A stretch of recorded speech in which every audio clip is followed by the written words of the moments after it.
अब मैं आसानी से मार्शल आर्टिस्ट रियलम में ब्रेक थ्रू कर सकता हूं। वह जल्दी से जंप लगाकर एक पेड़ से दूसरे पेड़ और दूसरे से तीसरे इस तरीके से भागने लगता है। लेकिन इस तरीके से भागने के बावजूद भी पाइथन उसका पीछा नहीं छोड़ता। वह सोचता है, अगर मुझे कोई सेफ प्लेस मिल जाए तो मैं आसानी से मार्शल आर्टिस्ट रियलम में ब्रेक थ्रू कर लूंगा। तभी उसे अपने सामने एक केव दिखाई देती है।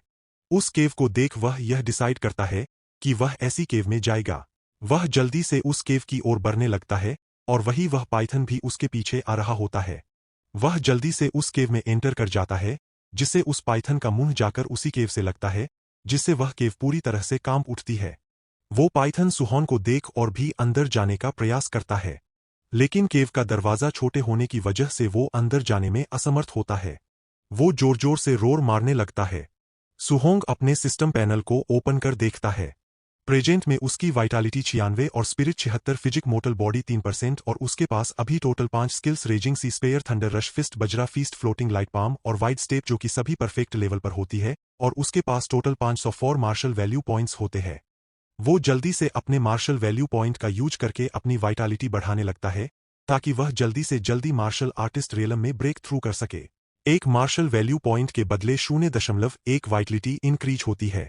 वाइटलिटी इंक्रीज होने के कारण उसकी पूरी बॉडी गर्म होने लगती है और उसे यह महसूस हो रहा होता है जैसे कि उसे किसी मैग्मा में फेंक दिया हो और उसके वेंस में ज्वाला बह रहा हो। जैसे ही उसकी वाइटलिटी 100 छू जाती है, वैसे ही उसके बॉडी से रेड ओरा बाहर आने लगता है, जिसे देखकर वह पाइथन भी काफी डर जाता है। वाइटलिटी के 100 तक पहुंचते ही वह मार्शल आर्टिस्ट रियलम में ब्रेक थ्रू कर लेता है। अपनी बढ़ती हुई पावर को फील कर सुहॉर्न कहता है, अब मैं सच में रियल मार्शल आर्टिस्ट बन गया। उसके इतना कहते ही उसके बॉडी से बहुत ही ज्यादा मात्रा में रेड ओरा बाहर निकलने लगता है। वह अपनी मुट्ठी बंद कर पाइथन की ओर देखते हुए कहता है, अब तुम्हारी बारी है। सुहॉर्न की पावर बढ़ते देख पाइथन डर जाता है और वापस से केव से बाहर जाने लगता है।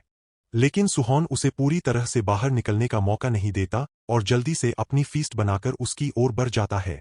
वो पाइथन अपने मुंह को बाहर निकालने के लिए झटपटाने लगता है, लेकिन उसे काफी देर हो जाती है।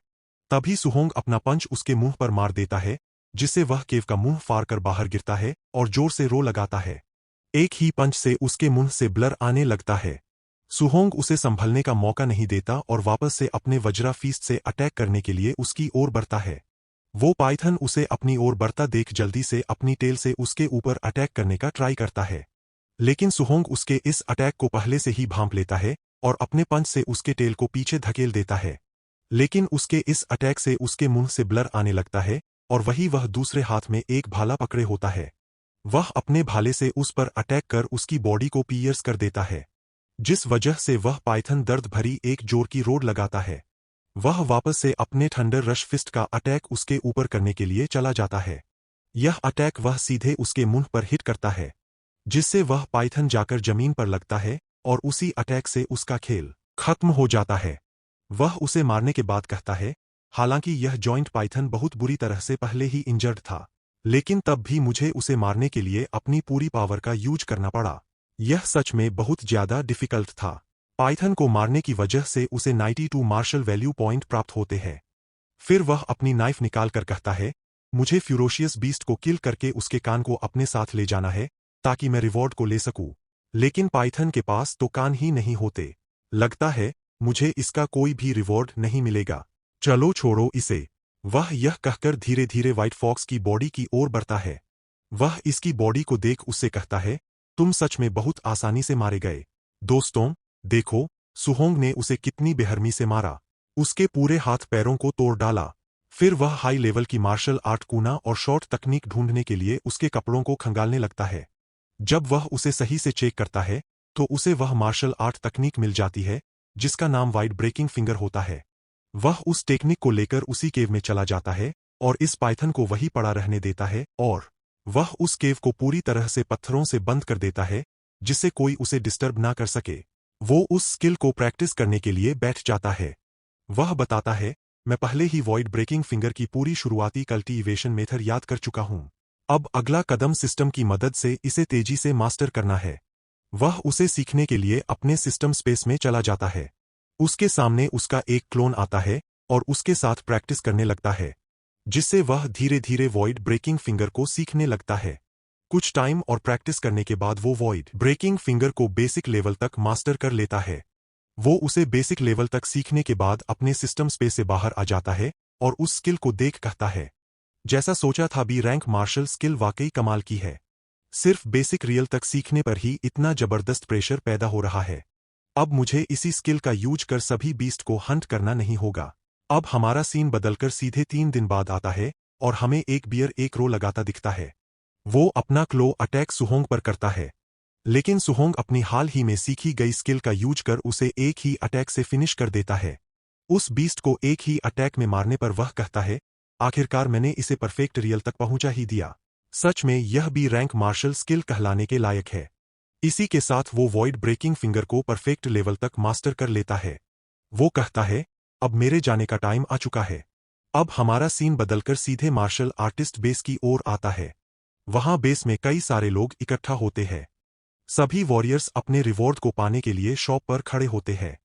कुछ बंदे एक टीम के टोटल रिवॉर्ड को देख कहते हैं, हे भगवान, पूरे 23,000 तुम्हारी थंडर स्क्वाड तो सच में खूंखार है। तुम सभी ने इतने सारे मार डाले। यह कमाई तो मेरी कई महीनों की मेहनत के बराबर है।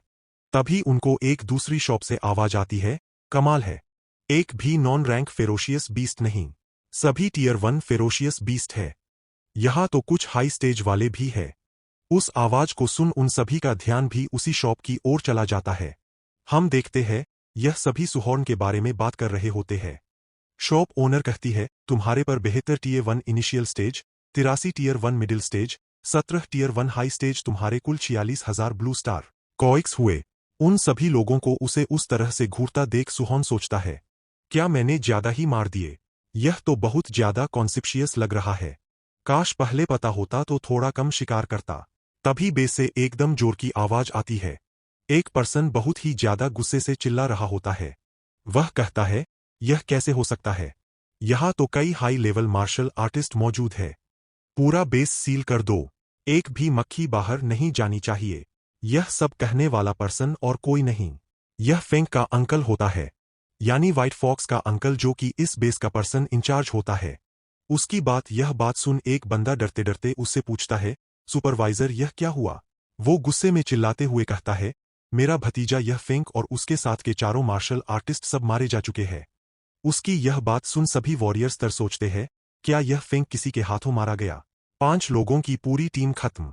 वही कुछ वॉरियर्स यह बात सुन मन ही मन खुश होकर सोचते हैं, अच्छा हुआ वो मारा गया। हम में से कौन है जिसे यह फेंक ने नहीं लूटा? अगर उसकी पहचान का डर न होता तो मैं उसे बहुत पहले मार चुका होता। यह आफत आखिरकार मर गया।